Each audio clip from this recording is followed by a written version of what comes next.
¿Alguna vez nos hemos parado a pensar cómo un puente soporta toneladas de peso sin venirse abajo? ¿O por qué los rascacielos se mantienen firmes contra el viento?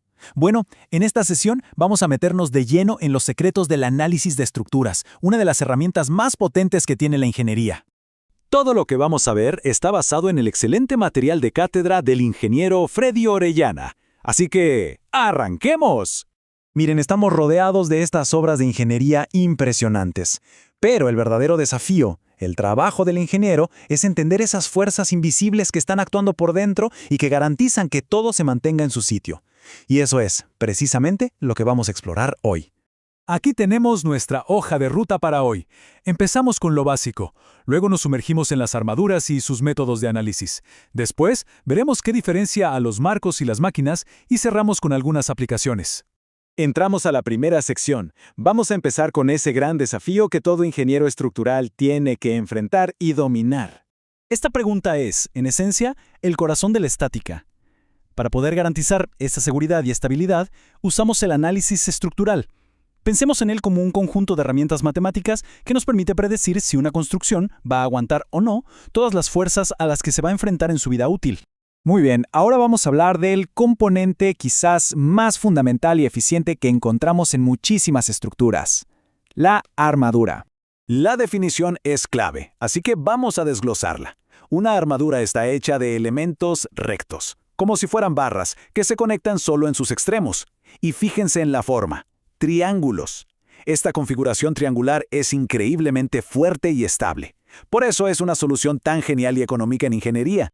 Y aquí viene algo súper interesante, y es cómo simplificamos la realidad para poder analizarla.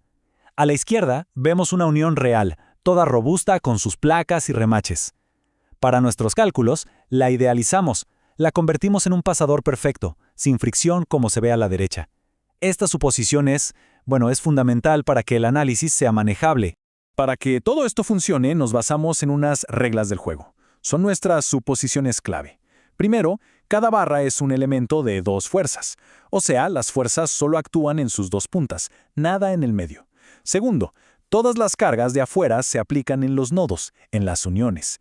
Tercero, el peso propio de las barras lo consideramos tan pequeño comparado con lo que soportan que lo ignoramos. Y cuarto, como ya vimos, las uniones son como pasadores perfectos. Entonces, al final, todo se reduce a esto. Cada barra en una armadura solo puede estar en uno de dos estados. Si las fuerzas intentan estirarla, decimos que está en tensión y que jala a los nudos.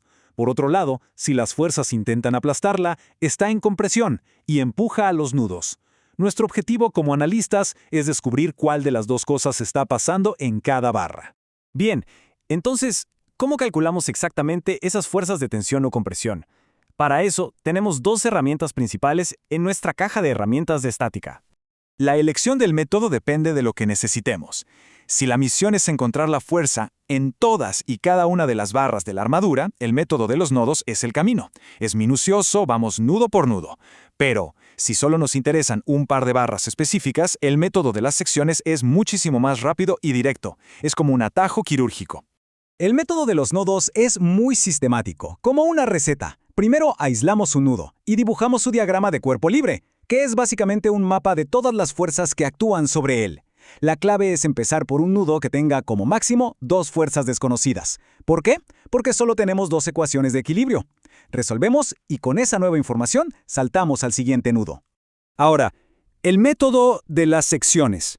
Este es más como un movimiento estratégico. En lugar de analizar un puntito, un nudo, hacemos un corte imaginario a través de toda la estructura, cortando como máximo 3 barras.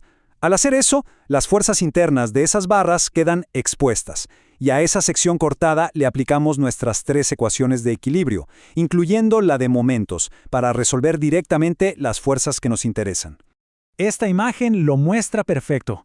Esa línea punteada, NN, es nuestro corte imaginario, no es real, es una herramienta mental. Su único propósito es abrir la estructura para que podamos ver las fuerzas que antes estaban escondidas adentro y así poder calcularlas.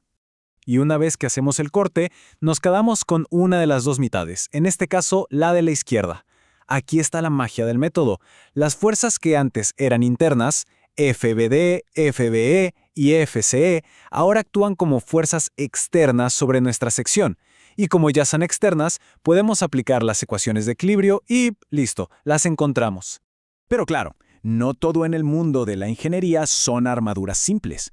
¿Qué pasa con estructuras un poco más complejas? Bueno, ahí es donde entran en juego los marcos y las máquinas. La gran diferencia, el concepto que lo cambia todo, es la aparición de al menos un miembro multifuerza. Recordemos, en una armadura las fuerzas solo estaban en los extremos. En un miembro multifuerza podemos tener 3, 4 o más fuerzas actuando sobre él o incluso cargas aplicadas a la mitad de la barra. Esto lo cambia todo. Esta tabla lo deja clarísimo. La armadura, solo miembros de 2 fuerzas, y está quieta, soportando cargas.